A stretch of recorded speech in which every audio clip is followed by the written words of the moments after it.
วัสดีพี่น้องวันนี้มากินหนึ่งเฮ็ดนะหนึ่งเฮ็ดคือเก่ามากินน้ำกันมาแจวใส่มะนาว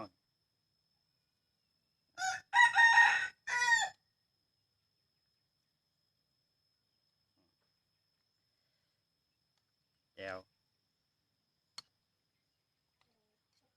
กินหนึ่งเฮ็ดมากินน้ำกัน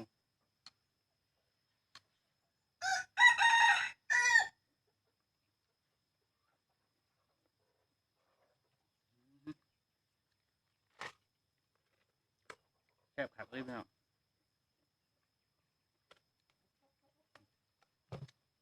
แซ่บ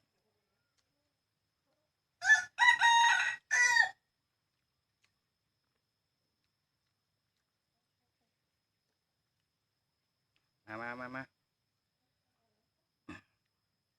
อันนี้มักพริก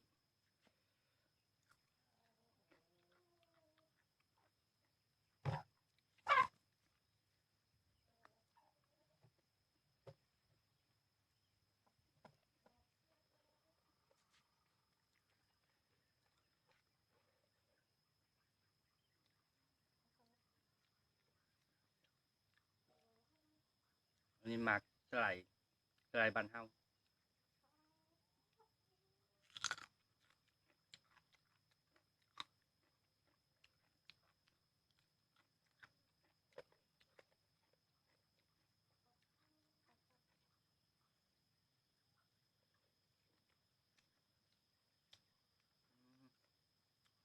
แซ่บ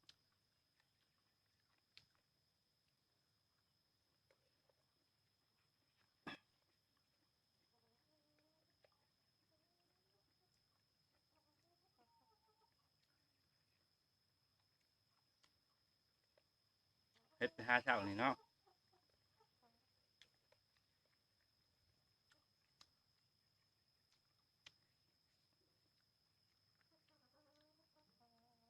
นี่มักพริก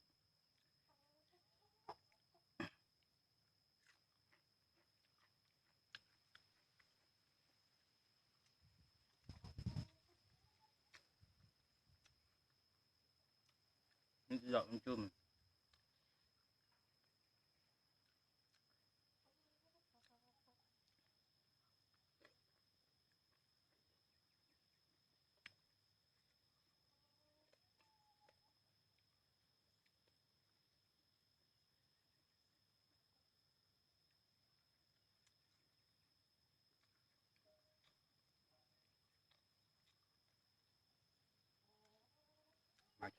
มักสไลด์บ้านเฮา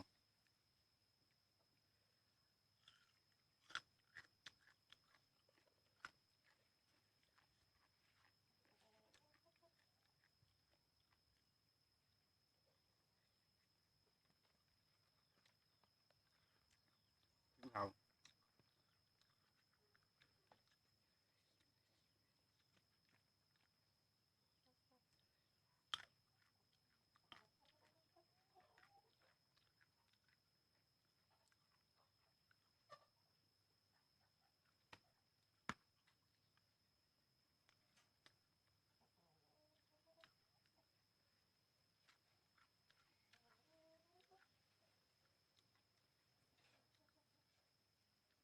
อันนี้ใบสไลด์อันนี้ใบสไลด์คมอำลำเนาะ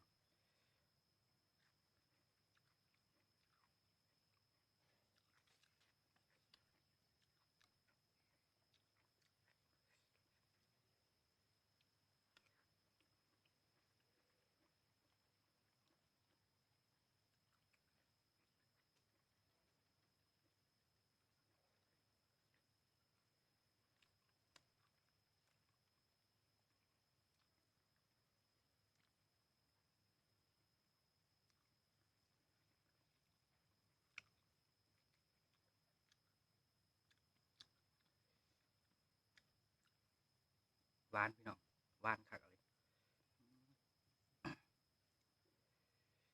หวานคักเลย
ยอดผักสไลด์บ้านเฮาเลย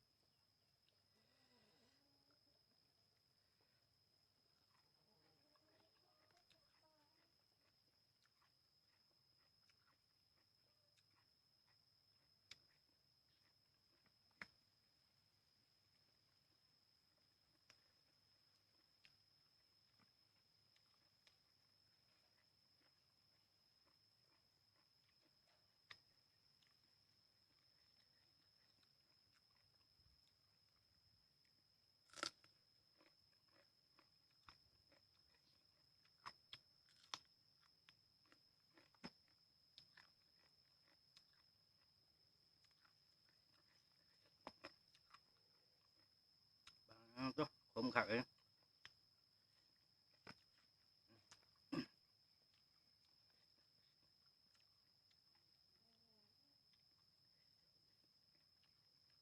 อันนี้หัวชิ้นไข่หนึ่งใส่เห็ด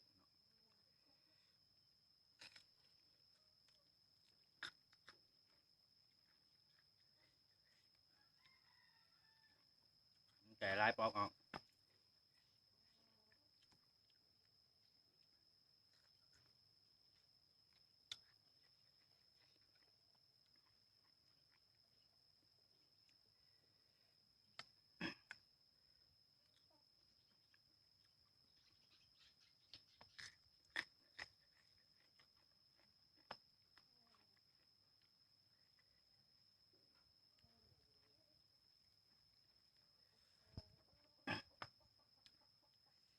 ได้เขาเบิ่งกะพากดไลค์กดแชร์กดติดตามให้เด้อพี่น้อง